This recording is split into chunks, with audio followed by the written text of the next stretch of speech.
Good afternoon, dear friends. So, inviting someone to a meeting. When inviting someone to a meeting, we will call them. There is always the question of whether to call or write.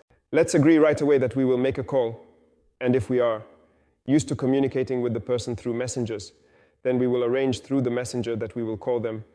And we call him to invite him to a meeting. So, for our call to be effective, of course, we need to learn a little, practice, compose a script, and maybe go over it a few times with our mentor to work out some aspects of the call. The goal of our call, yes, let's agree right away that the goal of our call is to invite the person to a meeting quickly. Yes, quickly. This is a key point in the goal of the call. Invite the person to the meeting quickly. Don't engage in small talk or drag out the conversation for 20, 30 minutes. Quickly invite the person to the meeting. How do you do this? Let's agree on the mood. Our mood during the call. 2 factors. First, it should be confident. Second, it should be cheerful. Well, first, regarding confidence, if you make a call, are afraid, don't know what to say, and your speech stumbles, then of course it all reveals your lack of confidence. Remember the value your call brings and the value the meeting you are proposing holds for the person. What opportunities this meeting brings, therefore it will give you confidence. Understand for yourself how valuable this is for the person, and your confidence will be at its peak. Secondly, no one is interested in sad calls, so you should call in a good mood. It's better to do it standing up, and it's better to do it with a smile on your face, as your mood will be conveyed to the person even over the phone. There are roughly 3 categories of people. There are close, dear people with whom we communicate often, with whom we talk every day, once a week, or once a month. There are people we communicate with rarely, about once every 6 months or once a year. There are people we practically do not communicate with. Now we will discuss how to call people we communicate with once every 6 months or once a year. This is the most effective conversation, especially for a start, because with close friends we need an honest heart-to-heart talk, as we already cross paths with them quite often. With distant people, a separate conversation is needed. But those acquaintances with whom we communicate once every 6 months or once a year, those are the ones we will be calling. If we look at our contact list, we can divide everyone into target audiences. And our goal is to identify these target audiences, because the most effective call will be when we call different target audiences separately. For example, I have a lot of friends who are engaged in their own business. Accordingly, this is one target audience, and I will be calling only them today. I have friends from work with whom we used to work before. I will call them separately. And the next day, I will call friends with whom we communicate outside of work, just in life. Why? Because in each case, the call will be different. And to make it as effective as possible, we will separate calls by different target audiences. Before the call, when we already have a list, we see 1, 2, 3, 4, 5 people whom we are going to call now. The most important thing is to remember what connects us with this particular person, where we left off in our communication, what they are doing, what their resources are, and why I want to call them right now. This is important to do right before the call, because this is exactly what the conversation will be about. The call is conditionally divided into 5 stages. The first is the greeting. The second is the essence of the call. The third part is questions and objections. The fourth part is agreements. And the fifth part is the conclusion of the call. So, the greeting. The very first, well, greet the person the way you usually do. Great means great. No, hi, hi, hello, hello. Don't change your usual greeting. Second, make sure the person knows who is calling. Well, usually everything is fine. The person recognizes you and says, oh yes, great, hello. Sometimes the phone number has changed, your number is not saved, or something happened, and the person is busy, so they don't recognize who is calling. Achieve this moment. And third, of course, don't start drifting into conversations about how things are going or how life is. You are calling for a reason. Remember that. So get straight to the point. I usually say, listen, I'm calling you for a reason. It's a great phrase, works 100%, and everyone understands. At this point in the greeting, there is one small mistake that is often made. The person says, listen, is it convenient for you to talk right now? Regarding the matter of convenience, nowadays, if it's not convenient for someone, they simply won't pick up the phone, or the call might get stuck. So this question can just be skipped. The second part, the essence of our proposal, is the most important part, and it also has 5 points. The first is the idea. The second is that you are gathering people. The third is why you are calling him specifically. The fourth is what benefit this proposal could be for him. And fifth, the actual proposal to meet. So first, you have an idea, a business idea or a product idea or an idea of the type of activity you want to engage in.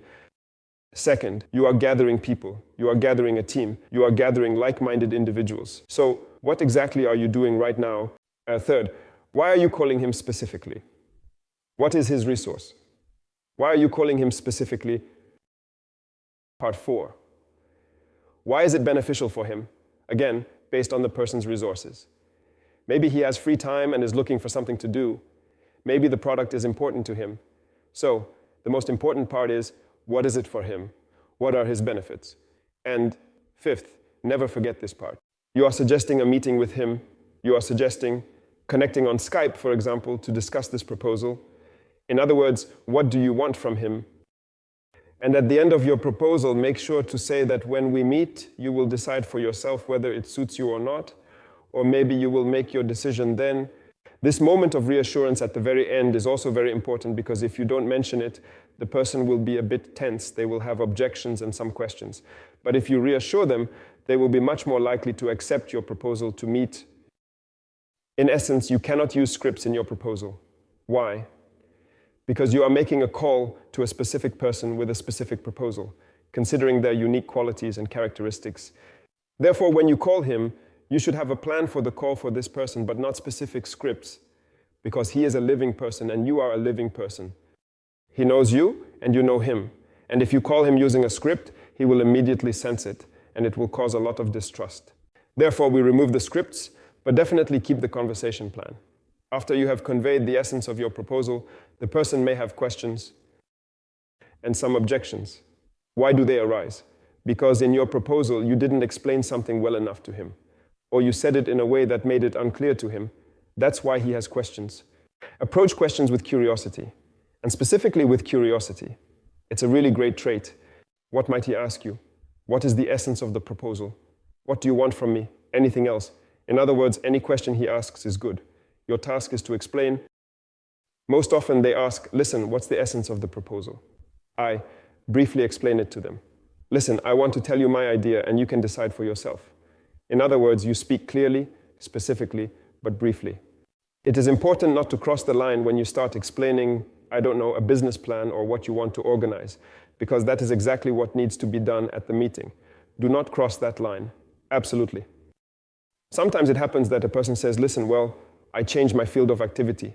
For example, now I don't do this anymore, right? In any case, you praise them, right? You say, well, you still have experience, you know people in this field, you've already been involved in this area, so if a person is unsure about something, your task is to boost their confidence a little, right? And again, any objection, any question, we reduce to a very simple phrase. The first one, at the meeting, you will decide whether it suits you or not.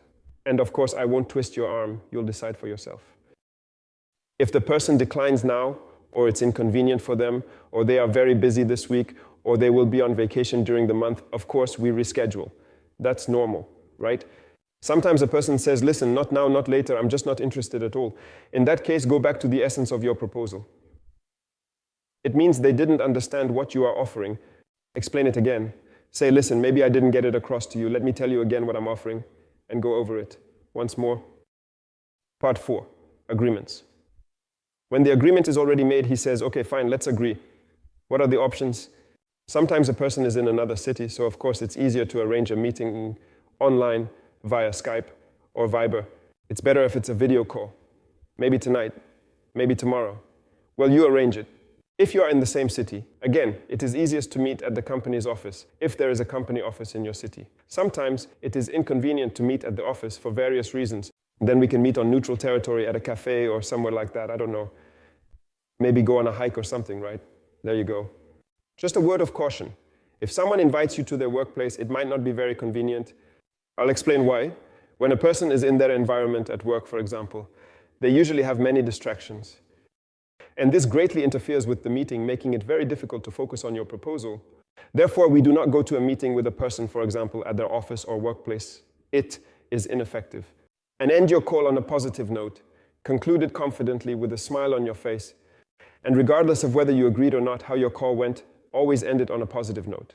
Let your call leave a good impression. And analyze the call. Regardless of the result, analyze how your call went. Did you say everything you wanted to? How did it go? I highly recommend recording each call on a voice recorder and listening to what you said to the person, This will greatly improve the effectiveness of your next call. Make sure to record it.